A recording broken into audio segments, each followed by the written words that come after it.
Bonjour bien-aimés frères, excellent mardi à tous. Le Seigneur bien-aimé, nous te louons et te rendons grâce pour ton amour sans limite, ta grâce infinie et ton cœur plein de compassion pour nous. Le Seigneur fait chaque jour des choses étranges, des choses merveilleuses dans nos vies.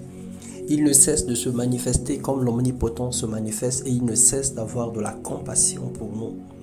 Ce matin, nous allons partager sur la valeur du pardon, les compassions de Dieu.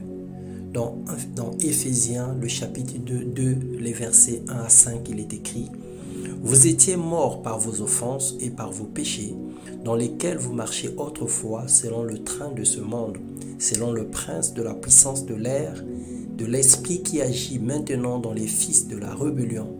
Nous tous aussi, nous étions de leur nombre, et nous vivions autrefois selon les convoitises de notre chair, accomplissant les volontés de la chair et de nos pensées. Et nous étions par nature des enfants de colère, comme les autres. Mais Dieu, qui est riche en miséricorde à cause de son grand amour dont il nous a aimés, nous qui étions morts par nos offenses, nous a rendus à la vie avec Christ. C'est par grâce que vous êtes sauvés. Mon frère, ma soeur, le pardon de Dieu pour nous a une valeur inestimable. Ce que la plupart ne savent pas ou ignorent, c'est que Jésus à la croix a porté les péchés de toute l'humanité. Il s'est porté volontaire pour ce que tu as fait hier, pour ce que tu fais aujourd'hui et même pour ce que tu feras demain. Son but n'est pas de te condamner ou de te culpabiliser, mais de te sauver et te justifier. Acte 2, 24 et 2 Timothée 1, 10. Le pardon est l'image d'un abonnement téléphonique illimité, si on peut le dire. Pour tout ce que nous aurons fait, Jésus a payé le prix.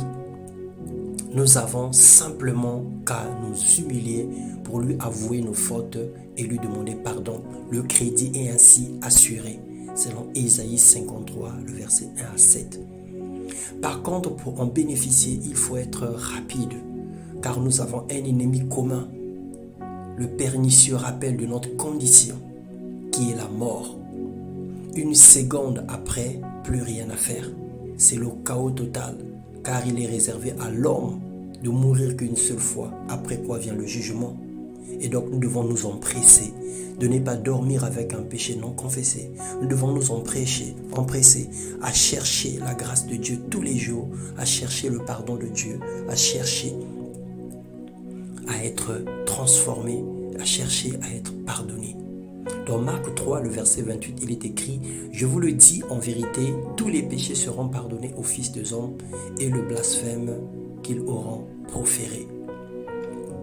Donc le Seigneur a promis qu'il nous pardonnera tous les péchés que nous aurons commis.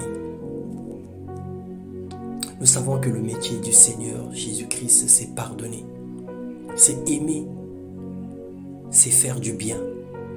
Alors humilie-toi mon frère ce jour pour demander grâce sur ta vie. Nous avons la ferme conviction qu'avec lui nous vaincrons. Et le mal ne peut pas toujours subsister dans nos vies, parce que la grâce du Seigneur est encore disponible. Il n'y a rien que tu aies fait que le Seigneur ne puisse te pardonner.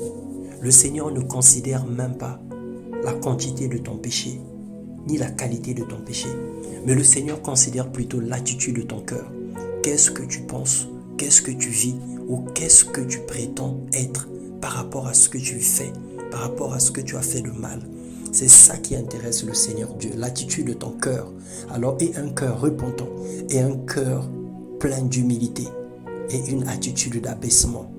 Et tombe au pied de la croix, au pied de Jésus et demande au Seigneur de te pardonner et de manifester sa grâce, parce qu'il est écrit dans 1 Jean 1,9 que si nous confessons nos péchés, il est juste et fidèle pour nous pardonner et de nous purifier de toute iniquité. Souviens-toi mon frère, souviens-toi ma soeur, qu'il est réservé à l'homme de mourir qu'une seule fois, après quoi vient le jugement.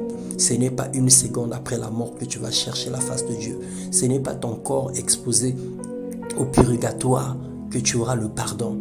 C'est pendant que tu es vivant que tu dois rechercher le pardon et la grâce de Dieu. Que le Seigneur nous bénisse et qu'il nous fasse du bien. Il n'est pas venu pour nous condamner, mais pour nous justifier. Ouvre-lui simplement ton cœur, parle toi-même pour te justifier et la grâce de Dieu coulera dans ta vie. Dans le nom puissant de Jésus, une fois de plus encore, excellent mardi de grâce. Soyez abondamment bénis. Amen.